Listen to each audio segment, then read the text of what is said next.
Assalamualaikum warahmatullahi wabarakatuh.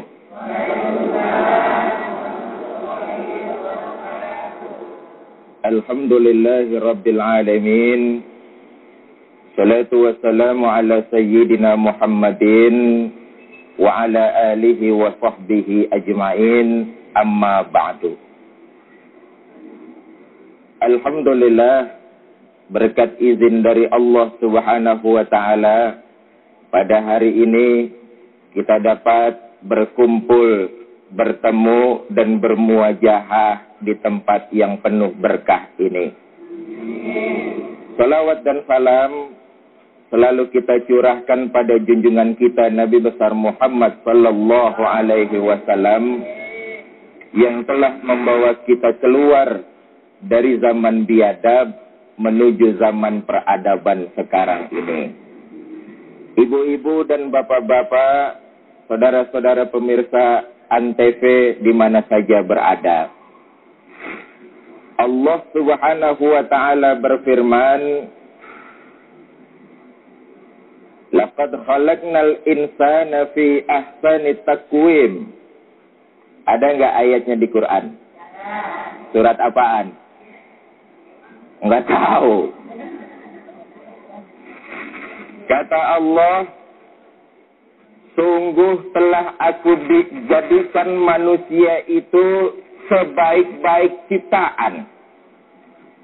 Kita manusia ini dijadikan oleh Allah sebagus-bagus ciptaan. Manusia diberikan akal, tapi juga manusia diberikan hati. Beda dengan makhluk ciptaan Allah. Kita manusia pada posisi paling mulia, diberikan akal, juga diberikan hati. Saudara-saudara pemirsa Antv di mana saja berada. Oleh karena itu, sebagai manusia yang diciptakan paling sempurna, diberikan akal, juga diberikan hati oleh Allah Subhanahu wa ta'ala. Hidup kita tidak lain untuk menyembah Allah Subhanahu wa ta'ala.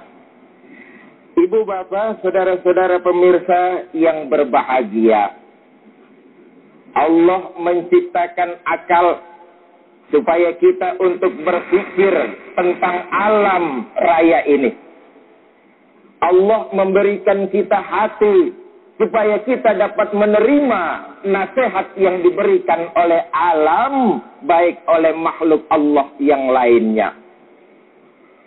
Kadang-kadang hati kita ini mengeras. Makanya ada dua macam jenis penyakit. Pertama penyakit badan, yang kedua penyakit batin. Kalau penyakit badan gampang diobatin, kita bisa ngerasain. Demam, penyakit badan tuh. Orang yang demam biasanya merasakan bentuk demam di badan itu sendiri. Kalau kita demam, kita merasa badan kita demam, kita pergi ke dokter buat ngobatin. Dampak dari penyakit badan, paling-paling kita tiduran di rumah. Tapi penyakit batin, ini yang susah. Kita nggak tahu punya penyakit batin.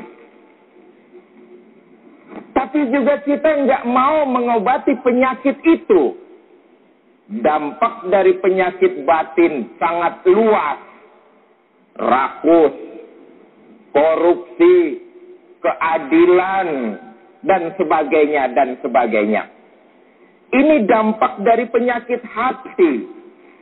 Oleh karena itu, Imam Ghazali pernah berkata sedikitnya ada 3 macam penyakit hati, penyakit batin.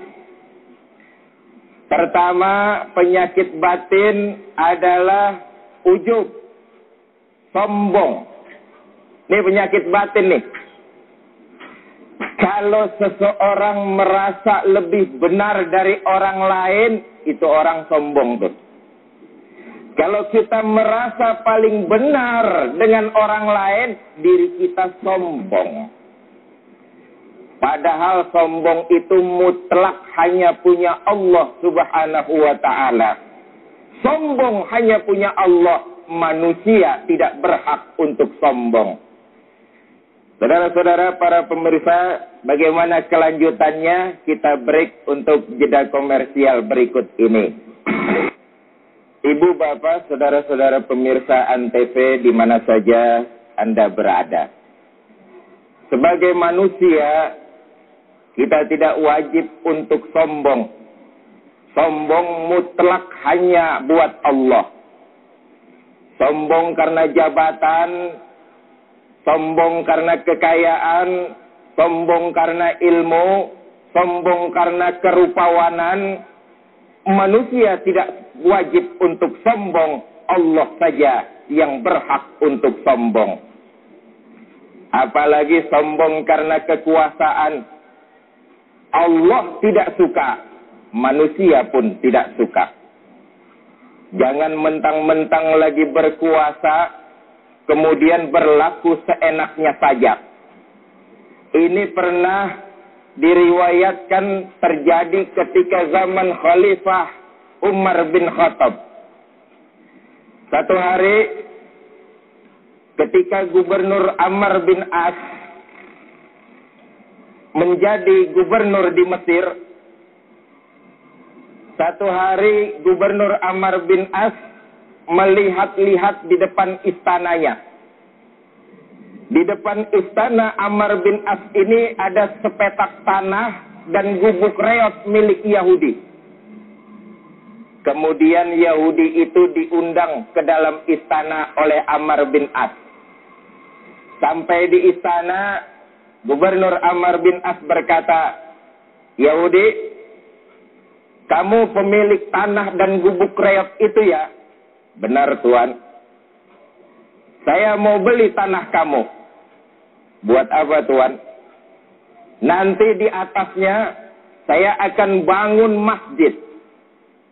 Saya ingin beli tanah kamu. Berapa kamu minta akan saya bayar?" "Saya nggak jual, Tuan. Saya bayar 2 kali lipat." "Saya nggak mau, Tuan. Saya ganti rugi 3 kali lipat." "Tuan, namanya ganti rugi, biar diganti tetap aja rugi, Tuan." "Saya nggak mau, Tuan." Kata gubernur, "Jadi kamu nggak mau, Yahudi?" "Nggak mau, Tuan." "Kalau kamu nggak mau, tanggung sendiri akibatnya ya." Pulang Yahudi ke rumahnya. Besok Amr bin As mengeluarkan surat perintah penggusuran. Rumah Yahudi habis digusur, dibolduser, diratakan oleh tanah. Sambil berlinang air mata Yahudi ini berkata, "Begini ya nasib rakyat kecil. Begini ya nasib rakyat kecil dizolimi oleh penguasa." Pikir punya pikir, akhirnya Yahudi ini berkata, "Iya ya, Amr bin As kan cuma gubernur. Di atas gubernur kan ada jabatan yang lebih tinggi, khalifah. Saya mau lapor sama khalifah tentang kesewenang-wenangan gubernur Amr bin As." Berangkat Yahudi ini lapor sama Khalifah Umar bin Khattab. Yahudi dari Mesir, khalifah adanya di Madinah. Berangkat dari Mesir ke Madinah untuk mencari keadilan. Ketika ingin memasuki kota Madinah, Yahudi melihat seorang laki-laki berteduh di bawah pohon korma. Kemudian ditanya oleh Yahudi, "Selamat siang, Pak." "Siang."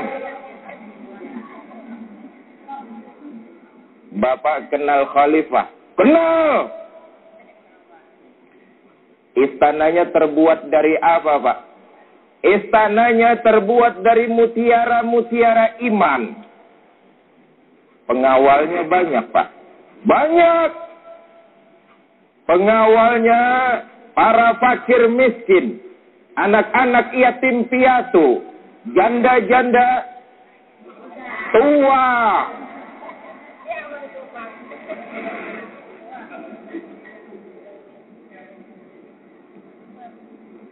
Kalau gitu, di mana saya bisa ketemu Khalifah Umar, Pak? Di bawah pohon korma, di depan saudara. Jadi Bapak, iya. Jadi Pak, iya. Yang ditanya rupanya Khalifah Umar. Kemudian Yahudi ini mengenalkan diri. Pak, ada apa? Saya ini Yahudi. Terus, saya mau lapor sama Bapak tentang gubernur Bapak di Mesir yang bernama Amr bin As. Kenapa dengan Amr bin As? Saya punya tanah dan rumah, Pak. Ditawar sama gubernur Amr bin As untuk dibeli. Di atas tanah itu katanya nanti akan didirikan bangunan masjid. Saya nggak mau jual. Dipaksa sama gubernur Bapak Amr bin As. Saya nggak mau jual. Rumah saya di bulldozer, diratakan dengan tanah.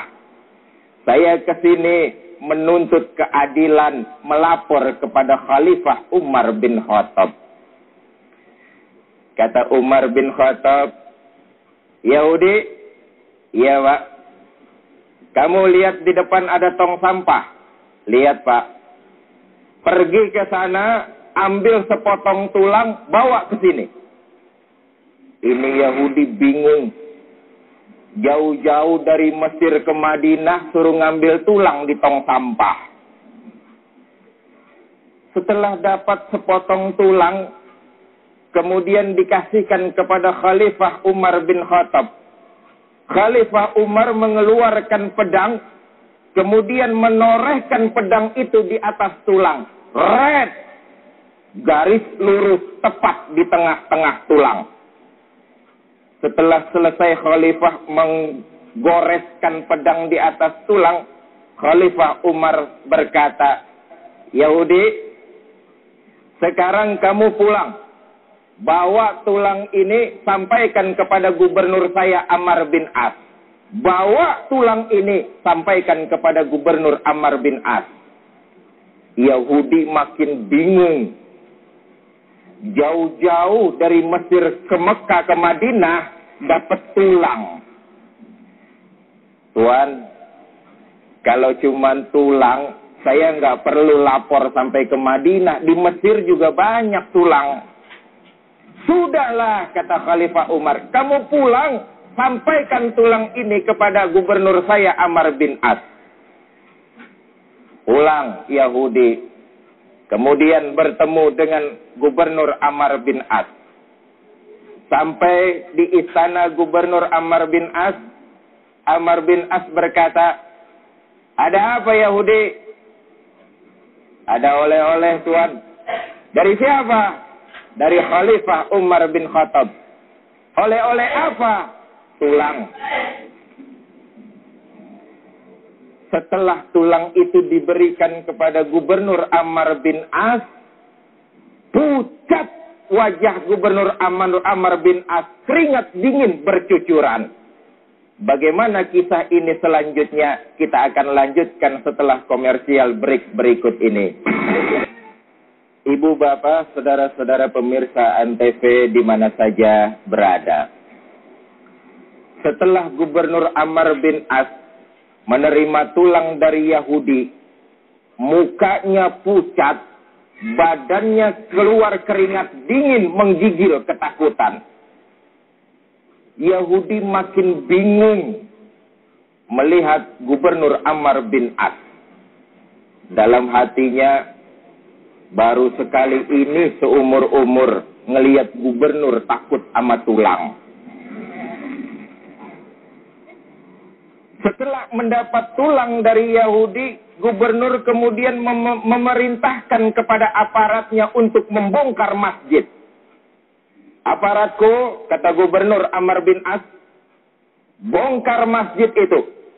Kembalikan tanah dan gubuknya kepada pemiliknya Yahudi. Berikan mereka haknya. Yahudi makin bingung. Kemudian bertanya kepada Gubernur Amr bin As, Tuan Gubernur, masalah bongkar masjid mah gampang. Saya mau tanya, itu tulang sebenarnya terbuat dari apa sampai gubernur takut banget sama tulang? Kata Gubernur Amr bin As, Yahudi, ini tulang sebenarnya tulang biasa. Tapi karena yang mengirim Khalifah Umar bin Khattab, tulang ini bermakna dua. Pertama, tulang ini mengingatkan kepada saya bahwa manusia semuanya pasti akan jadi tulang itu. Betapapun besar kekuasaan, betapapun banyak pangkat dan jabatan, saya pasti bakalan jadi seperti tulang itu. Kalau yang garis tengah ini lurus ke bawah, ini tandanya Khalifah berpesan kepada saya. Hai Amr bin As, jangan mentang-mentang kamu punya jabatan.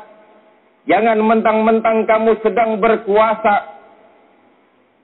Bertingkah laku zalim menindas rakyat jelata. Jadilah kamu seperti garis lurus ini, adil. Baik adil ke bawah maupun adil ke atas. Kalau kamu tidak bisa berbuat adil, maka pedangku yang akan menebas lehermu. Ini pesan Khalifah Umar bin Khattab. Kemudian kata Yahudi, begitu ya Tuan? Iya, Tuan, sungguh sangat mulia ajaran Islam. Maka mulai saat ini, saksikanlah Tuan Gubernur, Ashadu an la ilaha illallah wa ashadu anna Muhammadar Rasulullah. Masuk Islam Yahudi gara-gara ajaran Islam. Ini yang saya maksud kembali ke konteks awal, akal untuk berpikir, hati untuk membenarkan apa-apa terhadap penciptaan Allah Subhanahu wa ta'ala. Sombong bukan milik manusia, Allah yang punya. Nih, penyakit batin sombong. Penyakit batin yang kedua yaitu dengki. Apa dengki itu? Enggak mau ngelihat orang lain mendapat nikmat dari Allah. Orang yang punya penyakit dengki akan merusak dirinya sendiri. Oleh karena itu kita berharap kepada Allah agar menjauhkan hati kita dari penyakit-penyakit tersebut. Ibu, bapak, saudara-saudara, pemirsa Antv di mana saja berada.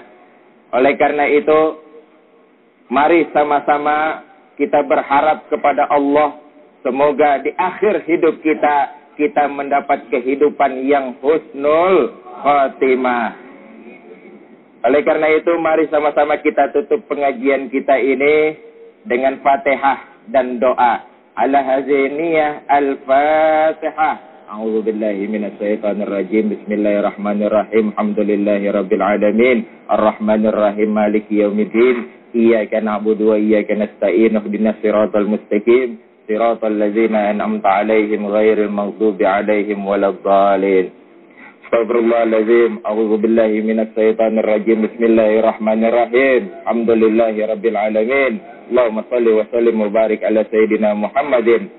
Allahumma ya muyassir kulli asir, yassir alaina kulla asir, fa tafsirul asir alaika yasir. Allahumma ya man la yahtaju ila al-bayani wa tafsir, hajatuna ilaika katsir, wa anta alimun biha wa khabir. Rabbana atina fid dunya hasanah wa fil akhirati hasanah wa qina azabannar. Subhana rabbika rabbil izzati amma yasifun. Salamun alal mursalin walhamdulillahi rabbil alamin. Sekian, terima kasih. Mohon maaf. Assalamualaikum warahmatullahi wabarakatuh.